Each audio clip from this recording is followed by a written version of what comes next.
बिस्मिल्लाहिर्रहमानिर्रहीम। अस्सलाम वालेकुम। मेरा नाम वकास वलाना है। आप मेरा यूट्यूब चैनल वकास वलाना ऑफिशियल देख रहे हैं। नाज़रीन, इस वक्त जो आपको मैंने अहम खबर देनी है, मैंने वो चंद चीज़ें बतानी है कि जो कि उमर शरीफ साहब की मौत की वजह बनी। तीन बड़ी वजूहात हैं, तीन बड़े निकात हैं, तीन बड़े पॉइंट्स हैं जिनकी वजह से उमर शरीफ दुनिया से चले गए। वैसे तो अल्लाह ताला ने, या हमारा यकीन है बहैसियत मुसलमान, कि इंसान जहाँ पर लिखा होता है ना उससे एक सेकंड आगे ना पीछे, जो जगह वक्त हर चीज़ मुकर्रर है जब इंसान की जान जानी है। उमर शरीफ ने कभी सोचा नहीं होगा कि वो अमेरिका की तरफ जा रहे होंगे इलाज के लिए, और रास्ते में जर्मनी में इसी हॉस्पिटल में इसी वक्त में उनकी ज़िंदगी का खात्मा होगा। वो अल्लाह के पास चले जाएंगे, दुनिया से रोहलत फरमा जाएंगे। ये कभी किसी इंसान ने ऐसा सोचा नहीं होता, लेकिन ये पहले से तयशुदा है। लेकिन उसके पीछे कुछ इस तरह की वजूहात बनती हैं। अब वो वजूहात भी शायद लिखी होती हैं, कुछ इस तरह की वजूहात बनती हैं कि जिसकी वजह से इंसान इस मकाम तक पहुंचता है। अब उमर शरीफ साहब, उनके हवाले से तीन बड़ी रीजंस हैं जो कि मैं इस वीडियो के अंदर, व्लॉग के अंदर आप सबके सामने रखूंगा। आपने मेरे साथ रहना है। आपको मैं बताता हूं कि वो कौन सी तीन बड़ी वजह हैं पिछले 2 से 3 सालों के अंदर, कि जिसकी वजह से एक हंसता खिलता चेहरा जो कि टीवी के ऊपर प्रोग्राम्स कर रहा था, जो कि अमेरिका के अंदर शोज कर रहा था 2020 तक, कोरोना से पहले वो जाकर अमेरिका के अंदर टूर पे जा रहा था, जैसा कि वो अपनी सारी जिंदगी में जाते रहे और बड़ा नाम कमाया, ना सिर्फ पाकिस्तान भारत बल्कि पूरी दुनिया में। ओवरसीज भी उनको बड़े अच्छे अल्फाज से याद रखते हैं, और वो एक सारा इम्तियाज की हैसियत वाला एक ऐसा शख्स जिसने हमेशा हमारे चेहरों के ऊपर मुस्कुराहटें बखेरी, आज इस दुनिया में नहीं रहा। हम उनके लिए दुआ गो हैं। लेकिन वो तीन बड़ी रीजंस कौन सी हैं कि जो कि इनकी मौत की या इनकी इस हालत की वजह बनी है, वो मैं आपके सामने रखता हूं। सबसे पहले फरवरी 2020 में, 19 फरवरी 2020 में डॉन के अंदर ये स्टोरी छपती है कि उनकी बेटी, यानी इनकी एक ही बेटी होती है, 3 शादियां हैं उमर शरीफ की, पहली बीवी से एक बेटा और बेटी, और उनकी जो बेटी है, उमर शरीफ साहब उस वक्त उनकी बेटी बीमार होती है। उमर शरीफ साहब मुल्क के अंदर मौजूद नहीं होते, वो अमेरिका में 3 महीने के लिए टूर पर गए होते हैं। और उसी दौरान एक डॉक्टर फवाद, वो एक ऐसे रैकेट का हिस्सा है जो कि इंटरनेशनल ट्रांसप्लांट करता है ऑर्गन्स का, गुर्दे वगैरह और दीगर। वो इनको बड़ा जो है वो अपनी बातों में इस तरह घेर लेता है उमर शरीफ की बेटी को और उनके बेटे को, कि वो उनकी बातों में आ जाते हैं और उसके बाद उनका ट्रांसप्लांट होना होता है।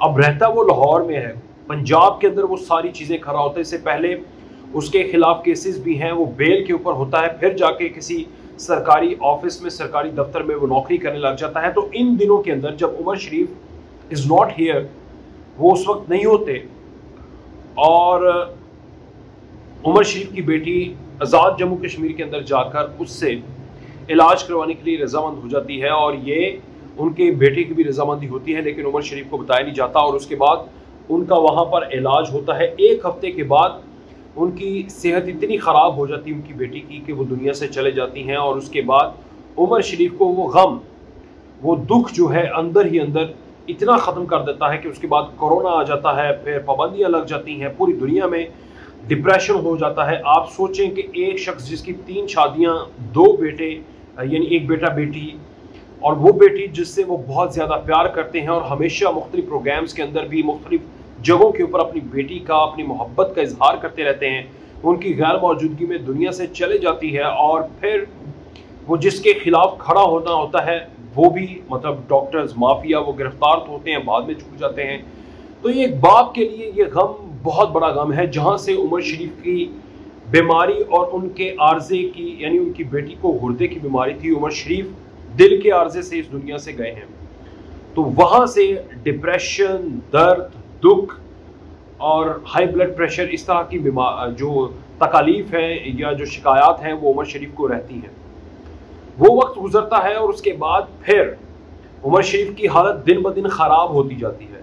वो उस दुख से निकल ही नहीं पा रहे होते कि जवान बेटी, एक बाप की जिसने सारी ज़िंदगी मेहनत की, खिदमत की, लोगों को हंसाया, आज उसने, हर बाप की, हर एक शख्स की ख्वाहिश होती है कि वो अपनी बेटे बेटी के खुशी के दिन देखे। और ये भी उम्मीद की जाती है कि मैं पहले मरूं, मेरा बेटा और बेटी, वो दुआ देती है ना माँ और बाप कि सदा जियो जुग जुग जियो साढ़े बाद भी जियो, यानी हमारे बाद में भी तुम यहीं खिलते मुस्कुराते रहो, ये एक माँ बाप की दुआ होती है। लेकिन उन माँ और बाप का क्या होगा जिनकी बेटियां उनके सामने जाएं? फिर ये एक साल गुजरता है और उसके बाद एक नई चीज सामने आती है। 19 जुलाई 2021 को ये चीज सामने आती है इस साल के अंदर कि उमर शरीफ साहब ने 2016 में 11 करोड़ रुपए का बैंक से लोन लेकर एक फ्लैट लिया है और उनकी सबसे छोटी बीवी जरीन, जो अभी उनके साथ भी थी जर्मनी में, जो टीवी के ऊपर भी आकर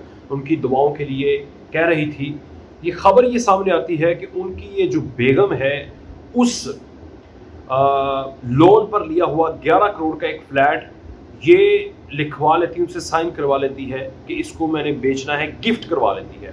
उमर शरीफ साहब सिंध हाई कोर्ट में चले जाते हैं। उस दिन ये खबर चलती है कि उमर शरीफ सिंध हाई कोर्ट चले गए क्योंकि उन्होंने ये प्ली दी है, ये रिक्वेस्ट की है कि वो बीमार हो चुके हैं, हाथ, उनका वकील कहता है कि वो तो लिखने के काबिल नहीं है, किस तरह उनसे सिग्नेचर दिया गया, उनको यादाश्त उनकी कमज़ोर हो चुकी है। माँ बाप हो, उसकी बेटी चले जाए, वो जो दुख है वो इंसान को इस मकाम तक लेके आता है, जो इतना हशाश बशाश आदमी जिसने सारी जिंदगी जुमलों के साथ, अल्फाजी के साथ खेला है, यानी आप कोई बात करते हैं वो ऐसा जवाब देता है कि आपके चेहरे पे मुस्कुराहट आ जाती है, और आपके नहीं बल्कि लाखों करोड़ों लोगों के, करोड़ों का मजमा हो, वो शख्स इतना कॉन्फिडेंट है, इतना हाजिर दिमाग है, लाइव मिमिक्री भी करता है, लाइव लोगों की नकल उतार के मजा भी उतारता है और बातों से बातें निकालता है। वो आज अपनी बेटी की मौत के बाद इस मकाम तक पहुंच चुका है एक साल के अंदर कि वो कहता है कि मुझे तो यादाश्त कमजोर हो चुकी है, लिखना पढ़ना भूल गया है, समझ नहीं आती, ये मेरा फ्लैट था, ये खरीदा था बैंक से लोन लेकर, इसको गिफ्ट करवा लिया है, लिहाजा इसको बेचने से मेरी बीवी को रोका जाए। अब वो केस अदालत के अंदर एक और फरीक भी आ गया। केस नवंबर तक के लिए उसकी डेट थी, लेकिन उमर शरीफ रुखसत हो चुके हैं। और उसमें ये भी है कि वो कहते हैं मैंने ये नहीं कहा कि बीवी ना रखे, हर चीज़ इंसान की जो होती है उसकी औलाद की और उसके अहले खाना की होती है, लेकिन चूंकि मैंने बड़ी मेहनत से ख़रीदा, लोन लेकर ख़रीदा, तो मेरी बीवी बेचे ना, ये बीवी जो है उनके खिलाफ कोर्ट में चली जाती है। लेकिन उस वक्त तो चले जाती है, लेकिन उनके साथ भी होती है। आप सोचें कि आप अपने अहले खाना के साथ इस तरह की स्ट्रगल के अंदर हो, बीमार हो, बेटी का गम दुख एक साल में आप भुला ना पाएं, आप बिस्तर पर चले जाएं, परेशान रहें, और फिर एक और परेशानी आपके ऊपर और लाद दी जाए इन द शेप ऑफ कि आपकी बीवी जो है वो आपसे इस तरह सिग्नेचर लेकर अदालत के अंदर आप चले जाते हैं, तो ये दुख दिल पे बहुत गरा गुजरता है। ये दूसरी वजह थी।